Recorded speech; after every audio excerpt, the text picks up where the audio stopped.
Hello, hope you're all well. This is Nia John. This video is about vocal health. If you're a beginning singer and have found these singing hints and tips, you may also find this video helpful. Your vocal cord anatomy then. So the vocal cords are pearly white in colour. They sit in the larynx at the top of the trachea. The size of the vocal folds affects the pitch. So in men, the vocal folds are 1.75 to 2.5 centimeters.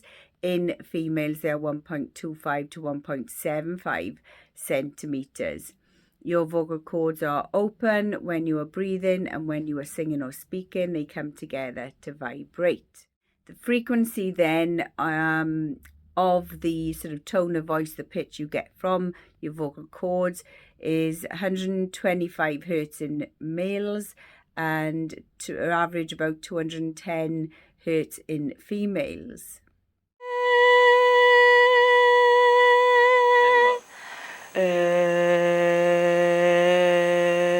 Vocal health goes hand in hand with your general health. So common sense things like healthy eating, exercising is going to help you. You'll see hints and tips on websites about teas you can drink like ginger, peppermint, licorice. You'll see comments such as don't have dairy because it can thicken up phlegm. Avoid caffeine, alcohol, etc. So look after yourself as best you can, your general health. That will help your voice. But I'm a great believer in do what individually works for you. So for example, if you have a cough or cold, then you may find your favorite throat lozenge gives you some relief. However, if that's not working, you may go and see a pharmacist or a doctor to see what else they can suggest. Two favorites of mine is throat coat tea because it has things like slippery elm in and you actually feel it coat your throat. Things with licorice in, marshmallow as well. There's Ricola sweets. Benzidamine, you can buy that without a prescription, which is like Difflam mouthwash, which can sort of numb your throat if your throat is sore painful. You can get vocal fold injuries, things like polyps, nodules, sort of wound lesions. You can get laryngitis, etc. So if you experience a change in your voice like hoarseness, cracking, or the medical term dysphonia for it, then please do seek out help and advice from a doctor. Maybe you have an infection, you need antibiotics, or they can refer you on to specialists. If you do get to the point where you're referred to a specialist, this will probably be an ENT or ears, nose and throat specialists, and they can do tests such as laryngoscopy, where they put in a scope. A flexible one is down the nose rather than the throat, and they look at the vocal cords.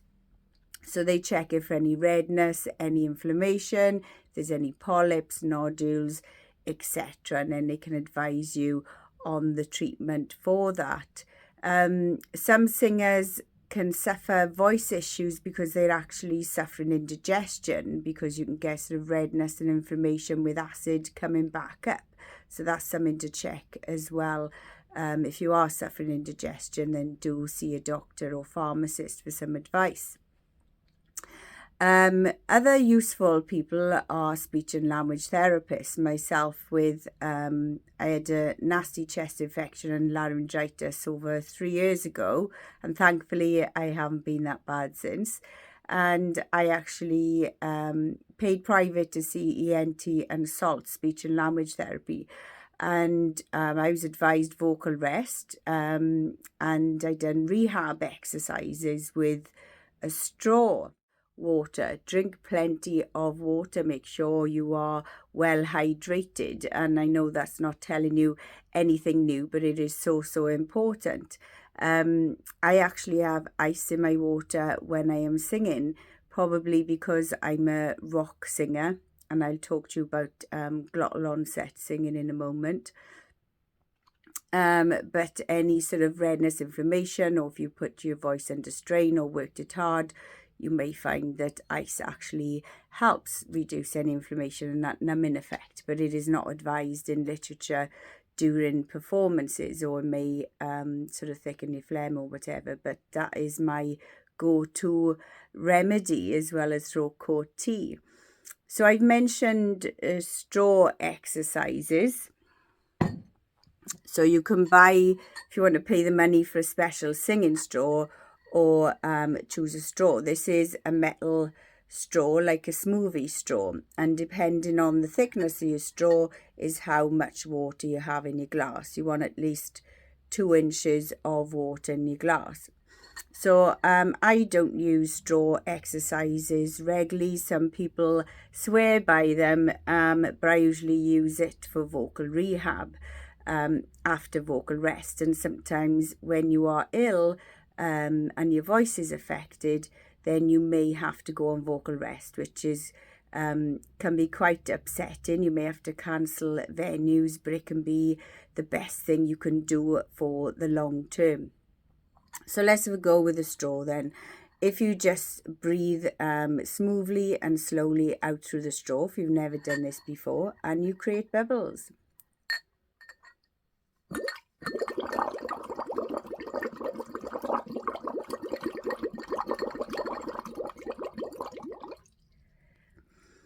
Okay, and what that is doing is creating some back pressure on your vocal cords. It's kind of easing them. You can look up the literature of this online, but it is a safe sort of exercise to do, helps keep them healthy. You can do some vowel sounds, or you can do the siren, which is like going low to high. Or even go So that was a Let's try an O.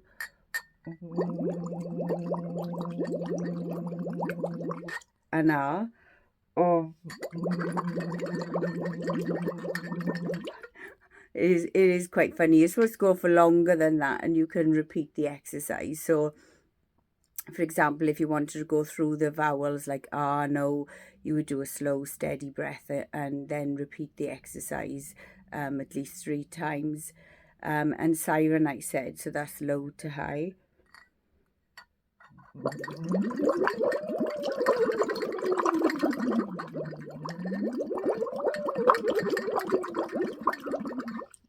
Or take it really slow.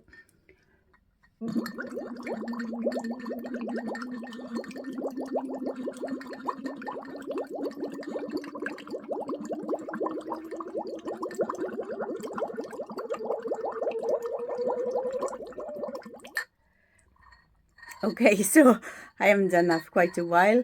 Brings back memories, but it's a fun way and a safe way of sort of exercising your voice. You can build into warm-ups, your cool downs, or I only use that if I've been on vocal rest, doing those exercises before getting back to sort of humming arpeggios, etc., and your vowels. And you can get sort of warm-up exercises with the piano on YouTube. Just have a look online. So I mentioned glottal onset singing, and the other extreme to that is aspirate onset singing. So glottal onset singing, it's like you come in at force with your vocal cords, like pop, pop, pop, or ah, ah, ah. So you've got no breath at the start. So you've started the vocal cords coming together before you've got the sufficient air coming through. The opposite, which is aspirate singing, is the breathy tone. So you know you put your H's before things. Ha, ha, ha. So you can hear the ha, the H's. It's quite a breathy tone, and you can run out of air quicker doing that. What we ideally want is a balance in the middle, a balance between glottal and aspirate. So, ah, ah. So your vocal cords and the air coming through at the same time with not one sort of beating the other to the chase, if you like. So glottal versus aspirate. If you do a lot of belting, you could be doing a lot of glottal onset singing, and your voice may tire quicker. So you can look that up online as well if you want to understand more about that. So let's recap where we are. We've talked about vocal cord health. We know that water, healthy eating, healthy diet, exercise, things like that are good for us. We've talked about some of the things you're going to read about which is not so good for you, like alcohol, caffeine, a lot of dairy products, and things like smoking as well. I've said what works for me, which may not work for you. And I think this is a journey for you. You have to, as you go through the months and the years singing, you find out what happens to your voice when you're unwell. How quickly do you recover? Did you have to go on vocal rest? Or what sort of throat lozenges, cough mixtures, etc. work for you? Like there's evidence on steaming as well, that if you have that hot steam before a performance, it can actually cause red, inflamed vocal cords, whereas some singers swear by it, find it relieves their chest, loosens the phlegm, they're able to clear their chest, they're able to sing with it when they don't feel well. So if you do steam, it's better not to do it within sort of 24 hours or the day before of performing. But like I say, these are things you have to find out as an individual. Obviously, you need to be singing correctly, the correct posture, the correct techniques, okay? So you can find warm-up exercises online, simple things such as turning your head, rotating your shoulders before you start, doing like humming exercises,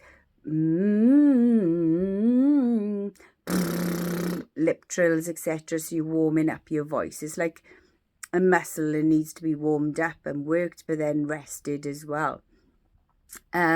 So for correct techniques, do seek out a singing teacher if you haven't already, so they can help you with that to make sure you are singing correctly. Lastly then, don't overuse your voice, and this is your individual journey. You know what works for you. I know what works for me.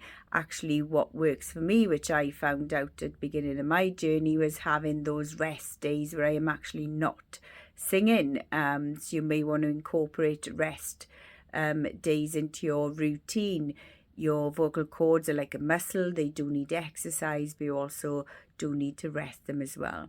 So look after yourselves, look after your general health, drink plenty of water, and good luck for the future. Bye.